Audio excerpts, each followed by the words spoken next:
إن الحمد لله نحمده ونصلي على رسوله الكريم أما بعد أعوذ بالله السميع العليم من الشيطان الرجيم من همزه ونفخه ونفثه بسم الله الرحمن الرحيم وعلمناه صنعة لبوس لكم لتحصنكم من بأسكم فهل أنتم شاكرون۔ تفسیر القرآن کا سبق آج انشاءاللہ ہم سورۃ الانبیاء آیت نمبر 80 سے ہم پڑھیں گے۔ پیچھے حضرت داؤد علیہ السلام کا واقعہ چل رہا تھا، ہم نے پڑھا۔ تو داؤد علیہ السلام کے بارے میں اللہ تعالیٰ فرماتے ہیں وَعَلَّمْنَا، ہم نے سکھائی ان کو، یعنی داؤد علیہ السلام کو، صنعۃ لبوس لکم، زرہیں بنانے کی کاریگری ان کو سکھا دی، لکم تمہارے لیے، لتحصنکم تاکہ وہ بنائے تمہارے لیے، من بأسکم تمہیں بچانے کے لیے، جنگ سے، لڑائی سے بچانے کے لیے تمہارے لیے زرہ بنائے۔ فہل انتم شاکرون، کیا تم شکر گزار ہو کہ تمہیں لڑائی سے بچانے کے لیے ہم نے ایسا بندہ عطا کیا کہ جس کے پاس یہ فن ہے کہ وہ اپنی کاریگری کے ساتھ لوہے کی زرہیں بناتے ہیں تمہارے لیے۔ وَلِسُلَيْمَانَ الرِّيحَ، اور سلیمان علیہ السلام اس کے لیے ہوا کو ہم نے مسخر کر دیا، عاصفاً جو تیز چلنے والی تھی، تجری بِأَمْرِ وہ چلتی تھی اس کے حکم کے ساتھ۔ اللہ تعالیٰ نے سلیمان علیہ السلام کو ہوا پر بھی حکومت دی تھی، پرندوں پر بھی حکومت دی تھی، جنوں پر بھی، انسانوں پر بھی۔ تو اللہ کے سلیمان علیہ السلام کے حکم کے تابع تھی ہوا، وہ تخت پر بیٹھتے، ہوا کو حکم دیتے، وہ لے کر چلتے ہیں۔ جنات بھی جو ہے ان کے تابع تھے، ان کا حکم مانا کرتے تھے۔ الی الارض التی، ایسی زمین کی طرف، بارکنا فیہا کہ جس میں ہم نے خوب برکت عطا کی تھی، وکنا بکل شیء عالمین اور ہم ہر چیز کو خوب جاننے والے ہیں۔ ومن الشیاطین اور شیطانوں میں سے بھی، من یغوثون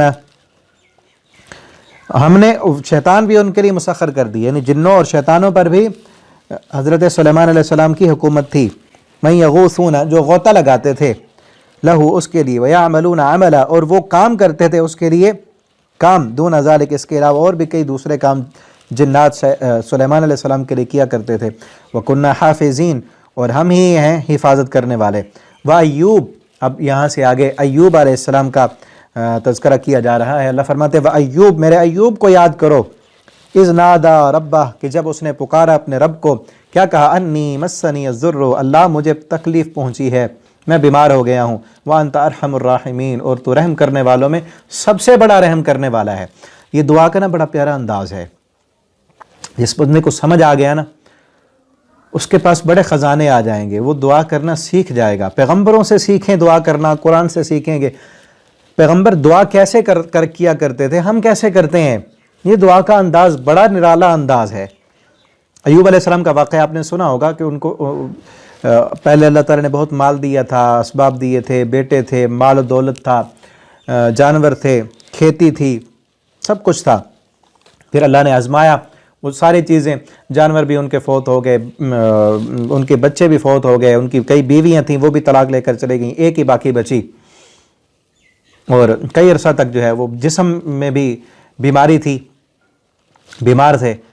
تو ایک دن دعا کی اللہ تعالیٰ سے، اور کیا کہا، رب و ایوب، اللہ فرماتے میرے اس ایوب کو یاد کرو جب اس نے کہا انی مسنی الضر اللہ مجھے تکلیف لگی ہے، مجھے تکلیف پہنچی۔ اور بعض روایات میں آتا ہے کہ شیطان نے ان کی بیوی سے کہا تھا کہ فلاں جگہ پر فلاں بت کے نام کا جو ہے وہ نظر مان لو تو پھر تمہارے شوہر کو شفا مل جائے گی۔ تو اس وقت ایوب علیہ السلام نے کہا تھا اللہ اب مجھے اتنی تکلیف ہو چکی ہے کہ اب شیطان میرے ایمان پہ حملہ کرنے لگا ہے، اللہ تو شفا دے دے۔ یہاں دیکھیں نا، یہاں شفا کا ذکر نہیں ہے، جو بات میں پہلے کر رہا تھا، دعا کا انداز دیکھیں۔ اللہ تعالیٰ کے سامنے اپنی حالت کو پیش کی، اللہ میری یہ حالت ہو گئی ہے، وَأَنْتَ اور تو رحم کرنے والوں میں سب سے بڑا رحم کرنے والا ہے نا۔ اپنی کیفیت کا اظہار کیا ہے اور اللہ کی رحمت کا اقرار کیا ہے، ٹھیک ہے نا۔ جس طرح کسی دنیا میں بڑے سردار اور بادشاہ کے پاس کوئی فقیر ادنا سا اس کا غلام اور نوکر کہے کہ میں بھوکا ہوں، اور تو بہت بڑا بادشاہ ہے، صرف اتنا کہنا ہی کافی ہے نا اس کے لیے، کھانا مانگنا ضروری نہیں ہے، کہ جس کے بادشاہ جس کے دربار میں وہ گیا ہوا ہے اس کے پاس تو بہت سارے کھانا کھا رہے ہیں، اس کا تو جو ہے لنگر چلتا رہتا ہے ہر وقت۔ اب اس کے پاس جا کر صرف یہی کہتا ہے میں بھوکا ہوں، اپنی حالت بیان کرتا ہے، اگر واقعتاً وہ اچھا ہے تو وہ کھلائے گا اسے۔ اور اللہ احکم الحاکمین ارحم الراحمین، صحتیں عطا کرنے والے، شفائیں دینے والے، اور ہم فقیر اللہ کے در کے، صرف یہی کہا اللہ میری یہ حالت ہو گئی ہے، اپنی حالت کا اظہار کیا ہے، اور تو تیرے در پہ آنے والا کبھی خالی نہیں لوٹا کرتا، تو رحم کرنے والوں میں سب سے بڑا رحم کرنے والا ہے۔ تو اللہ رب العالمین نے بھی پھر کس طرح رحم کیا۔ تو آج ہمیں بھی چاہیے کہ اس طرح دعا کریں اللہ تعالیٰ سے۔ اللہ فرماتے ہیں فاستجبنا لہ، تو ہم نے اس کی دعا قبول کر لی، فکشفنا ما بہ من ضر، ہم نے ہٹا دی اس کے اوپر سے جو بھی تکلیفیں تھیں، وآتیناہ اہلا، اور ہم نے دیا اس کو اس کا اہل، مثلہ اس کی مثل، جو بیماری سے پہلے اس کے پاس مال تھا، اولاد تھی اور بیویاں تھیں، سب کچھ اسی طرح ہم نے دوبارہ عطا کر دیا اور اس سے بہتر دیا۔ معہم رحمتا من عندنا، اپنی رحمت سے، وذکریٰ للعابدین، اللہ فرماتے ہیں یہ عبادت گزاروں کے لیے، میرے بندوں کے لیے بہت بڑی نصیحت ہے۔ اس میں نصیحت ہے کہ اللہ سے مانگنے کا طریقہ سیکھیں، ٹھیک ہے نا۔ یہاں سے اگر کوئی میرا بھائی میرے پاس پڑھنے والا، یوٹیوب پر، فیس بک پر، واٹس ایپ پر سننے والا، اگر آپ بیمار ہیں، آپ کا کوئی عزیز، کوئی پیارا بیمار ہے، یہ دعا پڑھیں، بار بار پڑھیں۔ اس سے اول آخر آپ جو ہے درود پڑھیں، درود ابراہیمی پڑھ کر تین بار اول پڑھیں، 3 بار آخر پڑھیں، اور درمیان میں 40 مرتبہ یہ دعا پڑھیں، رب انی مسنی الضر، یہ اذ نادى ربہ انی مسنی، یہ تو خبر دی جا رہی ہے نا، آپ کہیں رب انی مسنی الضر وانت ارحم الراحمین، رب انی مسنی الضر وانت ارحم الراحمین، وہ شفا دینے والا ہے، وہ ضرور شفا عطا کرے گا۔